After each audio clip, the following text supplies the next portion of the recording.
السلام علیکم ورحمۃ اللہ وبرکاتہ، نحمدہ ونصلی علی رسولہ الکریم، اما بعد فاعوذ باللہ من الشیطان الرجیم، بسم اللہ الرحمن الرحیم، رب اشرح لی صدری ویسر لی امری واحلل عقدۃ من لسانی یفقہوا قولی۔ کیا یہاں لکھا ہوا تھا حدیث میں کہ 100 دفعہ پڑھنی ہے آپ نے یہ تسبیح؟ نہیں لکھا ہوا تھا نا۔ آپ کم سے کم 1 دفعہ تو پڑھیں، 3 دفعہ پڑھ لیں، 7 دفعہ پڑھ لیں۔ کیا آپ کے دن کے اوقات میں کوئی ایسا وقت ہے کہ جس میں آپ کم از کم 7 دفعہ یا چلے 3 دفعہ ہی دیتی ہوں، 3 دفعہ یہ تسبیح پڑھ لیں، ٹھیک ہے نا؟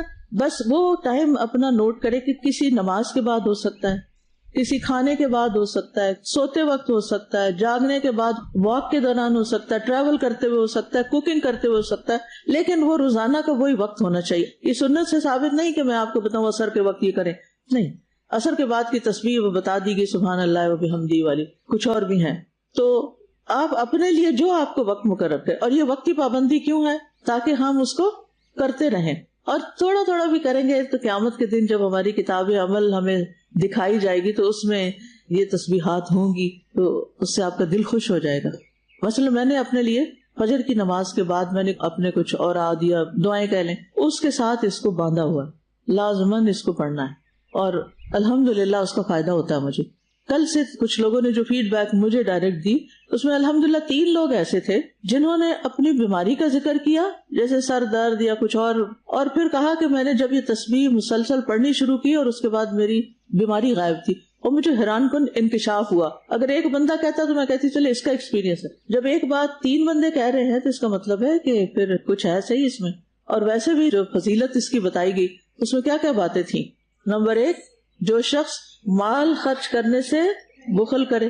نمبر 2، دشمن سے لڑنے سے خوف کھائے، رات کے اندھیرے سے ڈرے کہ رات میں مشقت اور اندھیرے سے۔ تو یہ تینوں ہی چیزیں کسی نہ کسی درجے پہ ہمارے ساتھ ہیں نا، کہیں نہ کہیں تو ہیں۔ پھر تو ہمارا علاج ہے یہ تسبیح، ان تینوں کمزوریوں کا علاج ہے یہ تسبیح۔ تو انشاءاللہ اگر آپ اس کو ریگولرلی پڑھیں گے تو آپ کو فائدہ ہوگا، اور یقین کے ساتھ پڑھیں گے، اور سبحانہ کہتے ہوئے کیا سوچیں گے؟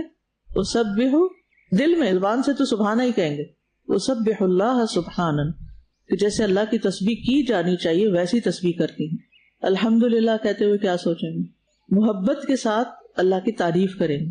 اچھا، کون سی تعریف؟ اللہ کے تو بہت خوبصورت نام ہے، افعال ہیں، وہ کس بات پہ تعریف؟ میں اس کو اس طرح لیتی ہوں کہ جس سچویشن میں ہوتی ہوں نا، اس سچویشن کے اندر جو مجھے خیر نظر آ رہی ہوتی، چاہے وہ تکلیف کی حالت کیوں نہ ہو، اس کے اندر جو خیر نظر آ رہی ہے اس پہ میں پھر دل سے کہتی ہوں الحمدللہ۔ اور اگر آپ اپنے دماغ کو اس کام پہ لگا دینا کہ وہ ذرا خیر کی باتیں چننے لگے، نعمتیں گننے لگے، تو پھر آپ انشاءاللہ محبت سے ہی حمد کریں گے اللہ کی۔ اور آج ہم پڑھیں گے واللہ اکبر، ٹھیک ہے؟ تو انشاءاللہ شروع کرتے ہیں۔ سب مل کے یہ تسبیح 1 دفعہ پڑھیں۔ پاک ہے اللہ، اور سب تعریف اللہ ہی کے لیے ہے، اور اللہ کے سوا کوئی معبود نہیں، اور اللہ سب سے بڑا ہے۔ واللہ اکبر، یعنی اس میں یہ اقرار کیا جا رہا ہے کہ اللہ سب سے بڑا ہے، اور ہم اللہ کی تسبیح بیان کرنے، حمد بیان کرنے سے قاصر ہیں، ہم حق ادا ہی نہیں کر سکتے، کیونکہ وہ بڑی عظمت والا ہے، بڑی شان والا ہے، یعنی ہم اس کا ادراک ہی نہیں کر سکتے وہ کتنا بڑا ہے۔ آپ میں سے کوئی بتا سکتا ہے اللہ کتنا بڑا ہے؟ نہیں بتا سکتے نا، کیونکہ ہمارے پاس کوئی پیمانہ ہی نہیں ہے، وہ پیمانوں سے بھی بالا ہے۔ بس ہمارا یہ عقیدہ ہے، ہمارا یہ یقین ہے کہ وہ سب سے بڑا ہے۔ آپ دیکھیے کہ اللہ سبحانہ وتعالیٰ کی عظمت کو محسوس کرنے کے لیے اللہ کا کلام قرآن مجید تو ہے ہی، لیکن اللہ تعالیٰ کی کائنات میں غور و فکر جو ہے، اور اس کی پیدا کی ہوئی بڑی بڑی اور حیران کن چیزوں میں جب انسان غور کرتا ہے تو اس سے بھی اللہ تعالیٰ کی ایک عجب طرح کی عظمت دل میں آتی ہے، انسان کو اللہ کی بڑائی کا احساس ہوتا ہے۔ ہماری زمین کس نظام کے اندر ہے؟ اسے کیا کہتے ہیں؟ نظام شمسی یا سولر سسٹم۔ کہا جاتا ہے کہ تقریباً 400 ارب کے قریب نظام شمسی ہیں، ٹھیک ہے؟ اور ہماری جو کہکشاں ہے جس میں یہ نظام شمسی ہے، یہ ایک اوسط درجے کی ہے، درمیانے درجے کی ہے، بہت بڑی نہیں، اس سے بڑی کہکشائیں بھی ہیں۔ اور آپ دیکھیں کہ ہماری کہکشاں سے جو قریب ترین کہکشاں ہے اس میں تقریباً 1000 ارب سورج، ایک کہکشاں کے اندر صرف 1 ارب نہیں، 1000 ارب سورج پائے جاتے ہیں۔ شمس سورج کو کہتا ہے، نظام شمسی کا مطلب ہے کہ آپ کو جو سورج نظر آتا ہے اس سورج کے ارد گرد کچھ سیارے گھوم رہے ہیں، ان میں سے ایک چھوٹا سا سیارہ جو ہے بلو ڈاٹ، وہ کیا ہے؟ زمین ہے آپ کی جس پر آپ رہتے ہیں. اور یہ کتنی بڑی ہے، گھوم پھر کے دیکھ لی ساری، ہم میں سے کسی نے بھی نہیں دیکھی. تو آپ دیکھیے کہ اگر ہماری زمین اتنی بڑی ہے اور پھر جس سورج کے گرد یہ گھوم رہی ہے وہ اتنا بڑا ہے، وہ اس سے کئی لاکھ گنا بڑا ہے، اور پھر ہماری کہکشاں کے اندر بہت سے سورج ہیں، اور جو ہماری قریبی ہمسایہ کہکشاں ہے اس کے اندر 1000 ارب سورج ہیں. آپ سوچئے کہ ان کے ارد گرد پھر کتنے سیارے ہوں گے. کچھ امیجنیشن میں آ رہے، دماغ میں سما سکتا ہے؟ پھر آپ دیکھیے کہ جو یہ 7 والی کہکشاں میں سورج ہیں، سائنسدان کہتے ہیں کہ وہ ہمارے سورج سے دگنے یا تگنے حجم کے ہیں، یعنی اس سے بڑے ہیں وہ. اور پھر ایسی کہکشاؤں کا مجموعہ ایک لوکل گروپ کہلاتا ہے. اور اب تک کی معلومات کے مطابق ہم جس لوکل گروپ میں ہیں اس میں 54 کہکشائیں دریافت ہو چکی ہیں. اور پھر جیسے لوکل گروپ بنتے ہیں کہکشاؤں کے، ان سے مل کر کلسٹر بنتے ہیں. ہمارا لوکل گروپ ورگو کلسٹر کا حصہ ہے جو 100 لوکل گروپس پر مشتمل ہے. اور پھر 2014 میں سائنسدانوں نے اعلان کیا کہ ہمارا ورگو کلسٹر بھی ایک سپر کلسٹر کا چھوٹا سا حصہ ہے. ٹھیک ہے. اور پھر 2015 کی تحقیق کے مطابق، ابھی تو اور بھی آگے بہت کچھ ہو گیا ہوگا، قابل مشاہدہ یعنی کہ انسان دیکھ پائے جس کائنات کو، اس میں تقریباً 1 کروڑ سپر کلسٹر موجود ہو سکتے ہیں. اور یہ 10 سال پہلے کی ریسرچ ہے. اب آپ خود سوچیں، جس رب نے یہ سب کچھ بنایا ہے وہ رب کتنا بڑا ہوگا. اور وہ صرف بنا کے فارغ نہیں ہو گیا، بلکہ وہ کیا کر رہا ہے؟ ان سب کا مالک بھی ہے اور ان سب کا مدبر بھی ہے، خالق بھی ہے. ان کا اون وہی کرتا ہے. آپ میں سے کوئی ہے کسی سورج کا مالک؟ تو بتائے ذرا مجھے. آج تک دنیا میں کسی نے کہا کہ وہ ایکچولی زمین پر تو مجھے پلاٹ لینے کی ضرورت نہیں تھی کیونکہ وہ فلاں سورج جو وہ میں نے لے لیا ہے، وہ خرید لیا ہے اور میں وہاں جانے کی تیاری کر رہی ہوں. ذرا دیکھیں تو صحیح، جانا تو دور کی بات، ہم تو اتنے عاجز ہیں کہ نیکڈ آئی سے دیکھ بھی نہیں سکتے اس کو. آپ خود سوچئے، یہ تو بس ایک چیز ہے نا جو آسمان و خلاؤں میں بنی ہوئی ہے، اور یہ سما دنیا ہے یہ آپ کا. اس سے اگلا جو آسمان ہے وہ اس سے ایک روایت کے مطابق 500 سال کے فاصلے پر ہے. وہاں کیا کچھ ہوگا، پھر اس سے آگے کیا ہوگا، پھر اس سے آگے کیا ہوگا، پھر اس سے آگے. کبھی کبھی جب مجھے موت کا خیال آتا ہے نا، اور روح کی پرواز کا خیال آتا ہے، وہ فرشتے اوپر لے کے جائیں گے، میں سوچتی ہوں پتہ نہیں اس وقت میں اللہ کی قدرت دیکھ سکوں گی یا نہیں، پتہ نہیں کیا حال ہوگا. تو مومن کے لیے تو وہ دروازے کھلتے جاتے ہیں نا، لیکن جو کافر ہوتا ہے، مشرک ہوتا ہے، اس کے لیے آسمانوں کے دروازے نہیں کھلتے، اس کی روح تو واپس پٹخائی جاتی، چیتھڑے اڑ جاتے ہیں اس کو. تو جس رب کے ہم بندے ہیں نا، وہ رب بہت عظیم ہے، بہت بڑا ہے. یعنی یہ لفظ بھی اللہ اکبر، اللہ سب سے بڑا ہے، یہ اتنا بڑا لفظ ہے کہ جس کو اٹھانا یا جس کو بولنا بھی ایک معنی رکھتا ہے. اور پھر آپ دیکھیے کہ اللہ سبحانہ تعالیٰ کی دیگر مخلوقات اور تخلیقات، اور سمندر کی تخلیق آپ صرف اپنے پلانٹ کے اندر دیکھ لیں، پرندوں کی قسمیں دیکھ لیں، اور ان کے کام، اور وہ کس لیے پیدا ہوئے ہیں اور وہ کیا کرتے ہیں، اور یہ چھوٹے موٹے کیڑے مکوڑے جو زمین پر ہوتے ہیں ان کی قسمیں اور ان کی تعداد، یعنی ایک ایک چیز کی. جب آپ کہتے ہیں نا سبحان اللہ وبحمدہ عدد خلقہ، تو عدد آپ کو معلوم ہے؟ نہیں. کس کو معلوم ہے؟ اللہ کو. آپ بول کے اللہ کے حوالے اپنا اجر و ثواب کر دیتے ہیں. کوئی دنیا کی تسبیح، کوئی منکے، کوئی گٹلیاں، یہ کچھ حق ادا ہی نہیں کر سکتی. اللہ کی تسبیح اس سے زیادہ ڈیزرو کرتی. اور جب ہم دل سے کہتے ہیں سبحان اللہ وبحمدہ عدد خلقہ ورضا نفسہ وزنۃ عرشہ ومداد کلماتہ، اللہ کے کلمات بھی ختم نہیں ہوتے. یعنی ایک ہی گو میں نبی صلی اللہ علیہ وسلم نے کتنے جامع الفاظ ہمیں سکھا دیے، کتنا اجر و ثواب بندہ کما لیتا ہے. لیکن اس کی پابندی کون کرتا ہے؟ ان کلمات کو صبح سویرے پڑھنے کی کون کرتا ہے؟ چلیے ایک سروے کیجئے، اپنے گھر والوں سے پوچھئے، اپنے دوستوں سے پوچھئے کہ آپ میں سے کتنے لوگ صبح کے وقت یہ تسبیح 3 دفعہ پڑھتے ہیں. جو کرے گا اور جو نہیں کرے گا اس میں قیامت کے دن کسی اعمال نامے میں کوئی فرق ہوگا؟ کتنا فرق ہوگا؟ بہت زیادہ فرق ہوگا، بہت زیادہ. لیکن ہم کیوں نہیں پڑھتے؟ سم ٹائم ہم جانتے نہیں، ہماری اکثریت کو پتہ ہی نہیں کہ یہ کتنا بڑا خزانہ ہے، بڑے بڑے مال و دولت سے بڑا خزانہ ہے. اور بہت سے لوگوں کو پتہ بھی چل جاتا ہے تو وہ کیوں نہیں پڑھتے؟ کیا وجہ؟ سستی، یاد نہیں رہتا، کیونکہ وہ کوئی پابندی نہیں لگائی ہوئی نا اپنے اوپر خود پابندی لگائے. نو میٹر واٹ، دنیا میں کہیں بھی ہو، صحت مند ہو یا تندرست ہو، بیمار کسی ہسپتال میں پڑے ہوئے ہو، کوئی فرق نہیں پڑتا. زبان تو ہلتی ہے نا. تو ان دعاؤں کو یاد بھی کرنا ہے آپ نے انشاءاللہ. لیکن کتنے افسوس کی بات ہے کہ جو رب سب سے بڑا، جس نے سب کچھ بنایا، جو سب چیزوں کا مالک ہے اور جو سب چیزوں کی تدبیر بھی کر رہا ہے، ان کو تھامے ہوئے ہے کہ زمین پہ گر نہ پڑے، یہ جس نے ہمیں زندگی دی ہے، جس نے ہمیں سب کچھ دیا ہے، افسوس کہ ہم اسی رب کو اہمیت نہیں دیتے. ایسا ہی ہے نا، اگر اہمیت دیتے تو اس کی بات سب سے پہلے رکھتے. ہمارے پاس جو کچھ بھی ہے وہ اللہ کا دیا ہوا ہے، لیکن ہم اس کا شکر کتنا ادا کرتے ہیں، اس کی کتنی تعریف کرتے ہیں. ہمیں جن اسباب سے وہ چیزیں ملتی ہیں نا، ہم ان کے غلام بن جاتے ہیں، ان کے بندے بن جاتے ہیں، ان کا تو شکر پھر بھی ادا کر دیتے ہیں یا ان کی بات مانتے ہیں چاروں ناچار. لیکن جس رب نے یہ سب کچھ دیا ہے اس کی اطاعت کا حال کیا ہے، اس کی بات کتنی مانتے ہیں ہم. اور کتنی چیزیں ایسی ہیں کہ جو ہمیں مسلسل مل رہی ہیں، جو سورج کی روشنی، کچھ بل نہیں پے کرنا پڑ، آکسیجن ہے مسلسل استعمال کر رہے ہیں، پانی ہے، بے شمار چیزیں، لیکن ان کے استعمال پر کبھی شکر ادا نہیں کرتے. تو یہ ایک فیکٹ ہے کہ انسانوں نے اللہ کا حق ادا نہیں کیا، حتیٰ کہ اس کی قدر بھی نہیں کی. وما قدر اللہ حق قدرہ. ہونا تو یہ چاہیے تھا کہ ہمارے دلوں میں اللہ کی بڑائی سمائی ہوئی ہو، لیکن ذرا اپنا اپنا ہم سب جائزہ لیں، محاسبہ کریں کہ ہمارے دلوں میں کس کس چیز کی بڑائی سمائی ہوئی ہے، کس کس چیز کو ہم بڑا سمجھتے ہیں، کس سے محروم ہے. سب سے پہلے تو میں کہوں گی کہ اپنے آپ کو ہی بڑا سمجھتے ہیں، اور اسی کا نام کبر ہے. جب تک اللہ اکبر صحیح معنوں میں نہیں ادا کرتے نا، یہ اندر کا کبر نہیں نکل سکتا. یعنی چھوٹی چھوٹی باتوں پہ ہم اوفینڈ ہو جاتے ہیں، چھوٹی چھوٹی باتوں پہ بعض لوگ نماز چھوڑ دیتے ہیں، بعض لوگ اچھے کام چھوڑ دیتے ہیں. کیوں؟ کیونکہ اللہ سبحانہ وتعالیٰ کی بڑائی کی بجائے کس کی بڑائی ہے دل میں؟ اپنی بڑائی ہے. مجھے یہ کیوں کہہ دیا، میرے ساتھ یہ کیوں ہو گیا. تو اگر ہمیں یہ پتا چلے نا اللہ سب سے بڑا ہے تو ہم کیا کہیں گے؟ یہ نہیں کہیں گے میرے ساتھ فلاں نہیں کیوں کر، ہم کہیں گے کوئی بات نہیں، میں کیا ہوں. جب ہم کہہ دیتے ہیں لا الہ تو اس میں اپنی ذات کی بھی نفی کرتے ہیں، کیونکہ دنیا میں سب سے بدترین معبود قرآن کی روشنی میں کس کو بتایا گیا ہے؟ نفس کو. یہ اندر جو بیٹھا ہوا ہے یہ بدترین الہ ہے. افرأیت من اتخذ الہہ ہواہ افانت تکون علیہ وکیلا.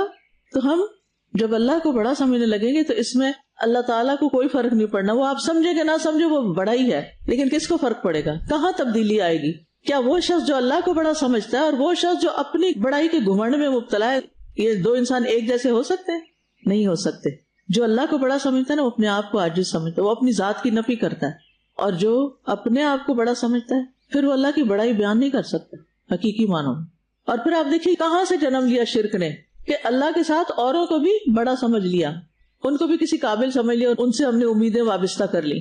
تو بہرحال یہ چار کلمات جن میں اللہ تعالیٰ کی تسبیح ہے، حمد ہے، تکبیر ہے، بہترین کلمات ہیں. نبی صلی اللہ علیہ وسلم نے ان کے بارے میں فرمایا کہ یہ چار کلمات سبحان اللہ والحمد للہ ولا الہ الا اللہ واللہ اکبر کہنا میرے نزدیک ہر اس چیز سے زیادہ محبوب ہے جس پر سورج طلوع ہوتا ہے. یہ صحیح مسلم کی روایت ہے. سورج کس کس چیز پہ طلوع ہوتا ہے؟ سمندر پہ سورج طلوع ہوتا ہے، پہاڑوں پہ ہوتا ہے، گھروں پہ ہوتا ہے، زمین پہ، ہر چیز پہ سورج طلوع ہو رہا ہوتا ہے. آپ ان کو امیجن کریں. ان سب چیزوں سے زیادہ محبوب، اس میں انسان بھی آ جاتے ہیں، اس میں مال و دولت بھی آ جاتا ہے، ساری چیزیں آ جاتی ہیں. تو کیا ہم ان کو اپنے محبوب کلمات نہیں بنائیں گے؟ آپ کی سنت تو یہی ہے نا، آپ ان سے محبت کرتے تھے، ہمیں بھی کیا کرنا ہے؟ ان کلمات سے محبت کرنا ہے. اور اگر ان کلمات سے ہمیں محبت ہوگی تو پھر ہم ان کو بار بار دہرائیں گے بھی. سبحان اللہ والحمد للہ ولا الہ الا اللہ واللہ اکبر. اور فائدہ فوری اندر آپ کو پہنچنا شروع ہو جائے گا. یہ کلمات تھوڑی سی آگے پیچھے ترتیب کے ساتھ بھی آتا ہے، ایک تفصیلی حدیث میں مزید کچھ بھی آتا ہے. ایک اور حدیث ہے، انس بن مالک کہتے ہیں کہ ایک بدوی شخص رسول اللہ صلی اللہ علیہ وسلم کے پاس آیا اور کہنے لگا، اے اللہ کے رسول مجھے خیر سکھا دیجئے، کوئی بھلائی کی بات بتا دیجئے. آپ نے فرمایا یہ پڑھا کرو، سبحان اللہ والحمد للہ ولا الہ الا اللہ واللہ اکبر. کہتے ہیں کہ اس نے اپنے ہاتھ پر یہ چار کلمات شمار کیے، سبحان اللہ والحمد للہ ولا الہ الا اللہ واللہ اکبر. انگلیوں پہ گن لیا 4 باتیں، ٹھیک ہے.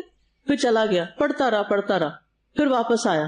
تو جب رسول اللہ صلی اللہ علیہ وسلم نے اس کو دیکھا تو آپ مسکرائے اور فرمایا کہ سوالی نے کچھ غور و فکر کیا، یعنی آپ دیکھ کے چہرہ پہچان گئے کہ کچھ سوچ کے آیا ہے.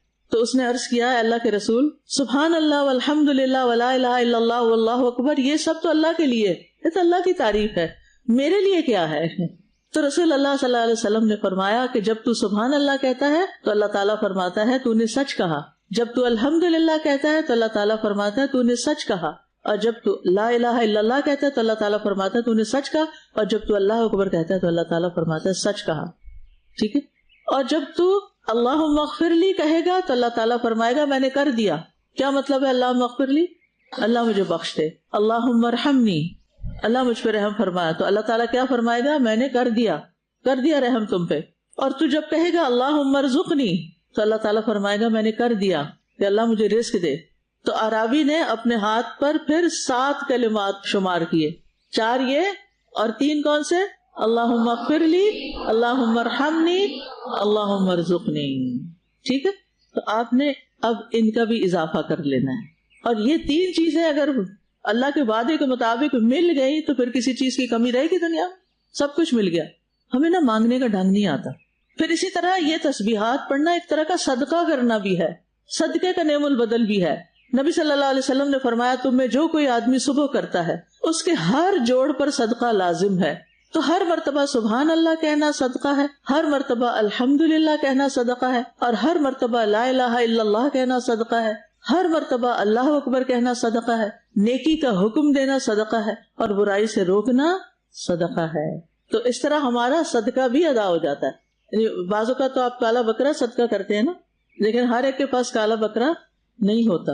کوئی بھی بکرا آپ کر سکتے ہیں، کالے کی کوئی شرط نہیں، یہ لوگوں نے خود ہی لگائی ہوئی ہے. اچھا، تو ہر ایک کے پاس مال نہیں ہوتا کہ روز صدقہ کرے، تو ان کلمات کے پڑھنے سے صدقہ بھی ادا ہو جائے گا.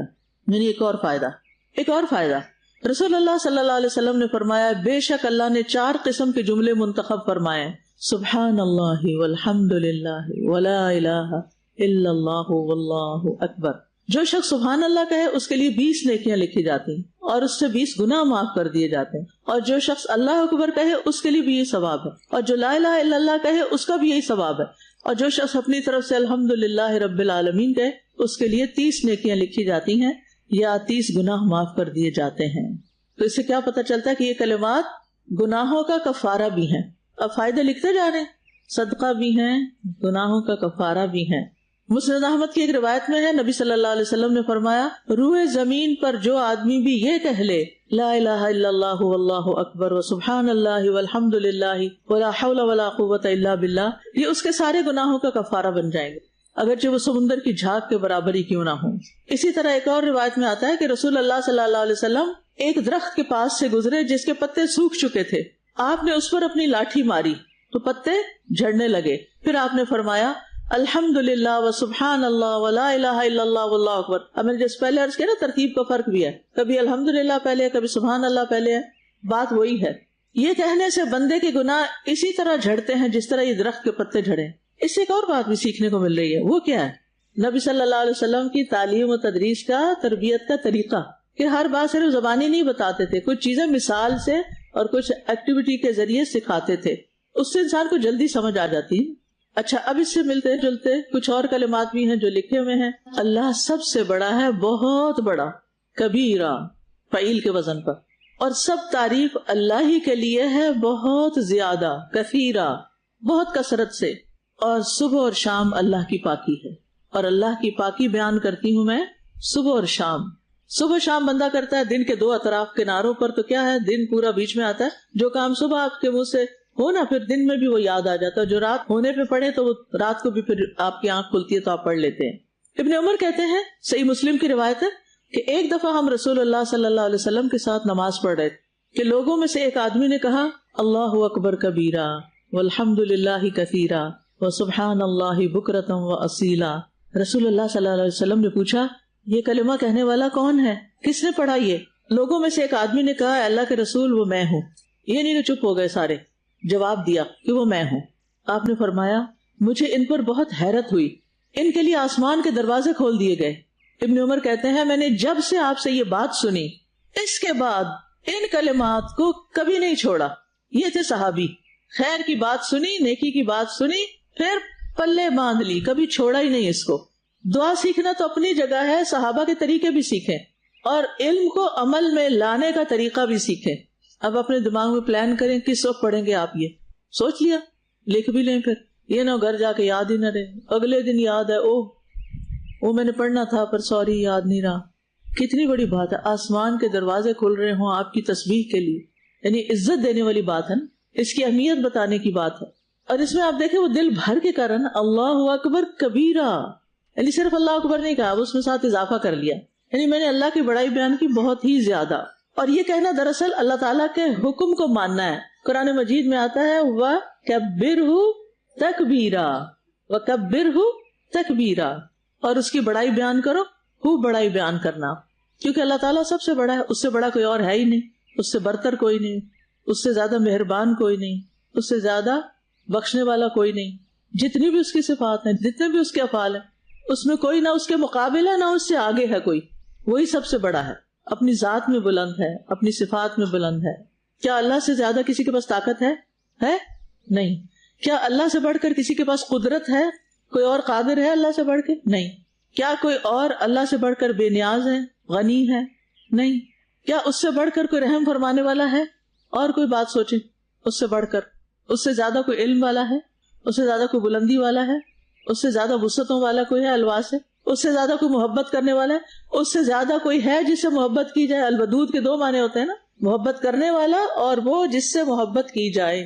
اسی سے لفظ مودود ہے، اور اسی سے پھر آگے کیا بنا لیا گیا؟ مودودی. نام تو بہت لوگ لیتے ہیں، اگر آپ ان سے پوچھیں اس کا مطلب بتائیں تو بعض لفظ ہم بولتے ہیں لیکن چونکہ غور نہیں کرتے اس لیے معنی بھی نہیں سوچتے. یہ ودود سے ہی ہے، ود سے. تو جب دل بے چین ہو، جب بے یقینی کی کیفیت ہو، خوف کی کیفیت ہو، بے چارگی کی کیفیت ہو، ڈاکٹرز بھی جواب دے جائیں، کوئی وسیلہ ہی نہ ہو، دوا خریدنے کے پیسے ہی نہیں، ڈاکٹر کے پاس جانے کے لیے اسباب ہی نہیں، کوئی تیمارداری کرنے والا نہیں، بے کس، کوئی پرسان حال نہیں، کوئی مہربان نہیں زندگی میں، لیکن وہ ہے، وہ نہیں چھوڑتا. تو ایسے اوقات میں کیا کریں؟ اس کو پکاریں. کس کے ذریعے؟ ان کلمات کے ذریعے جس سے آسمان کے دروازے کھل جائیں. تو جب آپ کا دل بے چین ہو تو اس سے کیا آ جائے گا؟ چین. جب پریشان ہو، حیران ہو تو کیا آ جائے گا اندر؟ سکون. جب نیند نہ آ رہی ہو تو اس کو پڑھنا شروع کر دیں تو کیا ہوگا؟ نیند آ جائے گی. اللہ کی بڑائی بیان کرنے سے مشکلات حل ہوتی ہیں، مصیبتیں ٹل جاتی ہیں، پریشانیاں اٹھا لی جاتی ہیں، غموں کے بادل چھٹ جاتے ہیں، بیماریوں کو شفا مل جاتی ہے، ایمان پختہ ہوتا ہے، خیر اور بھلائی کے دروازے کھلتے ہیں، آسمانوں کے دروازے بھی کھول دیے جاتے ہیں. اور اس کے برعکس جب آپ اللہ کو کبیرہ نہیں مانتے، اکبر کبیرہ، تو پھر کیا ہوتا ہے؟ تکبر پیدا ہو جاتا ہے. اور اخلاقی برائیوں میں ساری برائیوں کی جڑ تکبر ہوتا ہے. جتنے بھی انسان کی بد اخلاقیاں نا، اگر دیکھا جائے تو اس کی جو روٹ کاز ہے وہ تکبر ہے. تو حقیقی کبریائی صرف اللہ ہی کے لیے، اور کبریائی اللہ کی چادر ہے. اللہ تعالیٰ فرماتا ہے نا، کبریائی میری ردا ہے، عظمت میری ازار ہے. جو بندوں میں سے ان صفات میں مجھے چیلنج کرے گا میں اسے جہنم میں داخل کروں گا.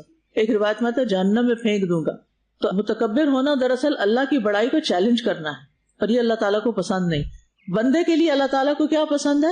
بندگی، عاجزی، تواضع، انکساری. اللہ تعالیٰ کسی مغرور بندے کو پسند نہیں کرتا. اور متکبرین کا انجام بھی بہت برا بتایا گیا ہے. اس کے برعکس تواضع کرنے والوں کا انجام کیا بتایا گیا؟ من تواضع للہ رفعہ اللہ. ابن مبارک کہتے ہیں کمال تواضع یہ ہے کہ انسان دنیاوی اعتبار سے اپنے سے کم تر کے ساتھ تواضع کرے. بڑے کے ساتھ تو انسان تواضع اور ادب کا مظاہرہ کرتا ہی ہے، لیکن کمال کیا ہے تواضع کا؟ کس کے ساتھ تواضع کرے؟ اپنے سے چھوٹے کے ساتھ تواضع کرے، اپنے بچے کے ساتھ کریں. کیا بچوں کو رسپیکٹ چاہیے ہوتی ہے نا؟ آپ سب ایکسپیکٹ کرتے ہیں اپنے پیرنٹ سے. جب آپ پیرنٹنگ پہ لیکچر دیتے ہیں نا اور اس میں بچے بھی آ جائیں تو وہ کہتے ہیں ذرا ہماری بات اکیلے میں سنیں. آپ ہمارے پیرنٹس کو بتائیں نا، آپ نے سارا بتایا کہ ان کا کیا حق ہے، یہ بھی بتائیں نا ہمارا کیا حق ہے. تو خدمت تو وہ کرتے ہی ہیں آپ کی، لیکن رسپیکٹ بعض اوقات نہیں کرتے. اور بعض اوقات تو وہ فرض سمجھتے ہیں بچوں کی بےزتی کرنا. کہیں بھی بیٹھے ہوں گے، گھر میں لوگ آئے ہوئے سب بیٹھے ہوئے، اٹھو ادھر آؤ، یہاں کیا کر رہے ہو، ابھی تک نہیں کھایا، یعنی ہر بات ٹانٹ میں، ہر بات میں تانا. اور بعض اوقات ہم ان سے زبردستی کرتے ہیں. اور مثلاً بچے مسجد نہیں جانا چاہتے، ہاتھ پکڑ چلتے ہو نہیں چلتے، چلو. اچھا بعض اوقات تو مسجد جا کر پیچھے بیٹھ جاتے ہیں یا صف میں نہیں کھڑے ہوتے، ادھر آؤ یہاں میرے ساتھ کھڑے ہو، ڈانٹ کے سب کے سامنے. اور پھر کوئی اگر کسی سے آئی کانٹیکٹ ہو جائے تو اسے کہتے ہیں آج کل کے بچے تو بات ہی نہیں سنتے، بچوں کے سامنے کس قدر بے عزتی ہے. آپ سوچیں جن بچوں کو بچپن میں رسپیکٹ نہیں ملے گی وہ بڑے ہو کے کیا کریں گے؟ وہ سب کی کریں گے شاید، کہ ہمیں نہیں ملی تو ہم کسی کو تو دیں. تو یہ رسپیکٹ چھوٹوں کے لیے، ساتھ والوں کے لیے اور بڑوں کے لیے، سب کے لیے. لیس منا من لم یرحم صغیرنا ولم یعقر کبیرنا جو ہمارے چھوٹوں پہ رحم نہ کرے اور بڑوں کی عزت نہ کرے وہ ہم میں سے نہیں ہے. تو پھر ہوگا کیا؟ ابن مبارک کا قول بڑا خوبصورت ہے. وہ کہتے ہیں یہاں تک کہ اسے احساس ہو جائے کہ دنیاوی جاہ و منصب کی بنا پر آپ کو اس پر کوئی فضیلت حاصل نہیں. یعنی اگر آپ کا کوئی عہدہ ہے یا کوئی سٹیٹس ہے تو اس کی وجہ سے دوسرے انسان پر آپ کو فضیلت نہیں. اور یہ کہ جو دنیاوی اعتبار سے اس سے برتر ہے اپنے آپ کو اس کے آگے ذلیل نہ کرے تاکہ اسے معلوم ہو جائے کہ اس کی دنیاوی برتری حقیقت میں فضل و کمال نہیں. ٹھیک ہے نا؟ اللہ کے یہاں عزت کس بنا پر ہوتی ہے؟ سب کو پتا ہے، تقوی کی بنا پر. ٹھیک ہے نا؟ تو بہرحال جو شخص تواضع اختیار نہیں کرتا نا، تو قتادہ کہتے ہیں جسے اللہ نے مال یا جمال یا علم یا اسباب ظاہری سے نوازا ہو پھر وہ تواضع نہ کرے تو قیامت کے دن یہی نعمتیں اس کے لیے وبال بنے گی. اچھا، تکبر کی علامت کیا ہوتی ہے؟ کیونکہ اللہ کی بڑائی بیان کر رہے ہیں تو اس کے اپوزٹ بھی دیکھنا ہے کہ کسی اور کے اندر اگر یہ احساس پیدا ہوتا ہے اس کی علامت کیا ہوتی ہے. آپ اسے کوئی بتا دے ذرا سمٹم. اس سے پتا چلتا ہے کہ میں متکبر ہوں یا نہیں، یا کوئی اور متکبر ہے یا نہیں. دوسروں کو تو ہم خوب جان لیتے ہیں، اپنے آپ کو نہیں پہچان پاتے. دوسرے کی نہ سننا چاہے، یعنی اڑیل پن جس کو کہتے ہیں نا، اڑ جانا، ہٹ دھرمی، کٹ حجتی، جیسے قریش کرتے تھے. تکبر بھرا ہوا تھا نا، اس لیے نبی صلی اللہ علیہ وسلم کی بات نہیں مانتے تھے، اپنی بات پہ اڑ گئے، حالانکہ دل ان کے مانتے تھے. تو مومن کی شان کیا ہے کہ قرآن کا کوئی حکم سنے کیا کرے؟ سمعنا آتا. بنی اسرائیل نے کیا کہا تھا؟ سمعنا وعصینا. اچھا، کوئی حدیث سنے تو کیا کرے؟ سر تسلیم خم کر دے، اسے عقل کی کسوٹی میں پرکھنا نہ شروع کر دے کہ میری عقل میں تو یہ بات نہیں آتی کہ آسمان کا دروازہ کیسے کھلتا ہے، مجھے تو نظر نہیں آ رہا، وغیرہ وغیرہ. ابلیس کو کس چیز نے مارا تھا؟ تو جب انسان کے اندر خود پسندی آ جاتی ہے نا، اور عجب نفس، اپنے نفس کو بڑی چیز سمجھنے لگتا ہے، اپنی عقل کو بڑی چیز سمجھنے لگتا ہے، اور دوسروں کو اپنے مقابلے میں حقیر سمجھتا ہے یا کرنے کی کوشش کرتا ہے، تو پھر یہ تکبر کی علامات ہوتی ہیں. پھر ہے والحمدللہ کثیرا، اللہ تعالیٰ کی تعریف لیکن بہت زیادہ، کیونکہ الحمدللہ کہنا میزان کو بھر دیتا ہے. رسول اللہ صلی اللہ علیہ وسلم نے فرمایا ایک آدمی نے الحمدللہ کثیرا کہا، اس کلمہ کو لکھنا فرشتے پہ بہت بھاری ہو گیا. اس نے اپنے رب عز و جل سے مراجعہ کیا تو اسے کہا گیا جس طرح میرے بندے نے کثیرا کہا اسی طرح لکھ لو، جس انداز میں کہا ہے نا ویسا ہی لکھ لو، یعنی میں خود اس کی جزا دوں گا. اور وسبحان اللہ بکرتم و اصیلا، یہ بکرتم و اصیلا کی قید کیوں لگائی گئی؟ سبحان اللہ کہنا کیا کافی نہیں تھا؟ بکرتم و اصیلا کیوں کہا گیا؟ یہ جو 2 اوقات ہوتے ہیں نا، اس میں دن اور رات کے فرشتے جمع ہوتے ہیں اور ہمارا اعمال نامہ اوپر جا رہا ہوتا ہے. تو آغاز میں بھی یہ بات ہو جائے، آخر میں بھی ہو جائے تو بہترین اعمال نامہ دیا. ویسے بھی صبح و شام کے ذکر کی فضیلت ہے. سنن نبی داؤد میں آتا ہے جو لوگ نماز فجر سے سورج نکلنے تک اللہ کا ذکر کریں، آپ نے فرمایا مجھے ان کے ساتھ بیٹھے رہنا زیادہ پسند ہے اس سے کہ اولاد اسماعیل سے 4 غلام آزاد کروں، اور میں ایسے لوگوں کے ساتھ بیٹھا رہوں جو نماز عصر سے سورج غروب ہونے تک اللہ کا ذکر کریں، یہ زیادہ پسند ہے اس سے کہ 4 غلام آزاد کروں. یعنی ان اوقات کی اپنی بھی فضیلت ہے. یہ فضیلت کے اوقات ہیں. اب دیکھیے عصر کے وقت تو ہم سب کی بڑی مصروفیت ہو جاتی ہے، والعصر ان الانسان لفی خسر، لیکن فجر کے بعد تو کر ہی سکتے ہیں، چاہے گھر کا بھی کوئی کام کاج کر رہے ہیں ساتھ ساتھ ذکر کرتے رہیں. اور ویسے بھی آپ دیکھیے کہ یہ سارے کلمات جو ہیں تسبیح کے، تکبیر کے، تحمید کے، یہ اللہ تعالیٰ کی محبت حاصل کرنے کا سبب ہے. جب آپ پیار سے اللہ کا ذکر کریں گے تو الجزاء من جنس العمل، آپ کے دل میں محبت ہوگی، آپ خوشی سے یہ کر رہے ہیں تو نتیجہ کیا ہوگا؟ آپ کو بھی یہ سب کچھ ملے گا اللہ کی طرف سے. اور ویسے بھی اللہ کی محبت اللہ کی توحید کے بغیر حاصل نہیں ہو سکتی. اور دل میں جتنی بھی چیزیں ہیں ان میں سے سب سے قیمتی اور خوبصورت چیز کون سی ہے؟ اپنے دلوں کا جائزہ لیں. کبھی لیا جائزہ کیا کیا بھرا ہوا اس میں، کیا کیا سوچتی رہتی ہیں؟ اس میں سب سے زیادہ خوبصورت خیال، سب سے زیادہ خوبصورت احساس، سب سے خوبصورت چیز اللہ کی محبت ہے. اس جیسی کوئی نعمت ہی نہیں. یہ روح کی زندگی ہے، دل کا سرور ہے، آنکھوں کی ٹھنڈک ہے. جو اس کو ایکسپیرینس نہیں کرتے وہ بہت بڑی خیر سے محروم ہو جاتے ہیں. آپ کو پتہ نہیں کہ موت کے وقت انسان کا دل جس حال میں ہوگا ویسے ہی بند کر دیا جائے گا، اس دل کے ساتھ اٹھایا جائے گا. پھر تو اگر اس وقت بھی آپ کے دل میں محبت ہو اللہ کی اور الحمدللہ کہہ رہے ہوں تو پھر کیا ہوگا؟ آپ کی زندگی کا خاتمہ اس چیز کے ساتھ ہوگا تو یہ احساس قبر میں بھی ساتھ جائے گا، یہ پھر مرنے کے بعد قیامت اور قیامت کے دن بھی ساتھ ہوگا.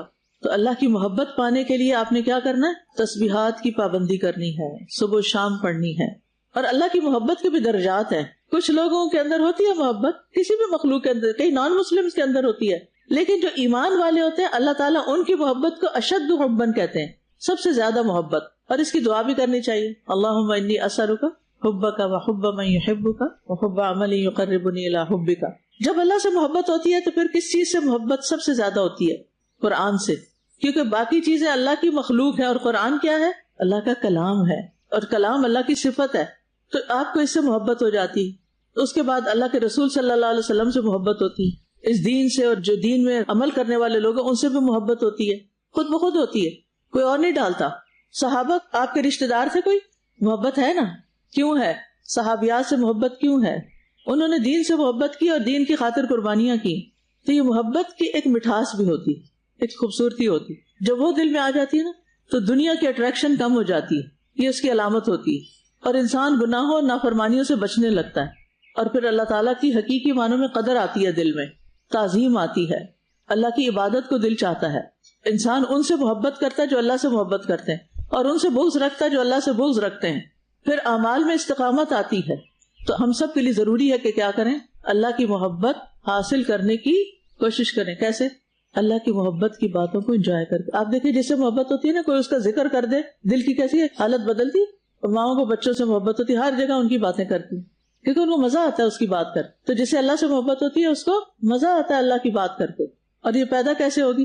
کائنات میں غور و فکر سے, اللہ کی صفات جان کر, اللہ کا کلام پڑھ کے, اللہ سے محبت کرنے والوں کے پاس بیٹھ کر, مخلوق کے ساتھ احسان کر کے, وہ کام کر کے جن سے اللہ محبت کرتا ہے, جن کام کرنے والوں سے, جیسے ان اللہ یحب التوابین یحب المتطہرین, پاک صاف بنانے کی کوشش کریں. آپ کے اندر کئی اچھی خوبیاں آئیں گی. احسان کے درجے میں آپ اللہ کی عبادت کریں گے, اور اپنی خواہشات کو پیچھے کر کے اللہ کی مرضی کو سامنے رکھ کے. نماز کے شروع میں بھی پڑھی جا سکتی ہے, اللہ اکبر کر کے نا, اللہ اکبر کبیرہ والحمدللہ, جہاں سبحانک اللہم وبحمدک پڑھتے ہیں یہاں بھی پڑھی جا سکتی. اور جب ہم رکوع سے اٹھتے ہیں تو کیا پڑھتے ہیں؟ سمی اللہ لمن حمدہ ربنا ولک الحمد حمدا کثیرا, وہاں بھی کثیرا کا لفظ آتا ہے, طیبا مبارکا فیہ, اس کے لیے بھی آسمان کے دروازے کھلو. وآخر دعوانا ان الحمد للہ رب العالمین.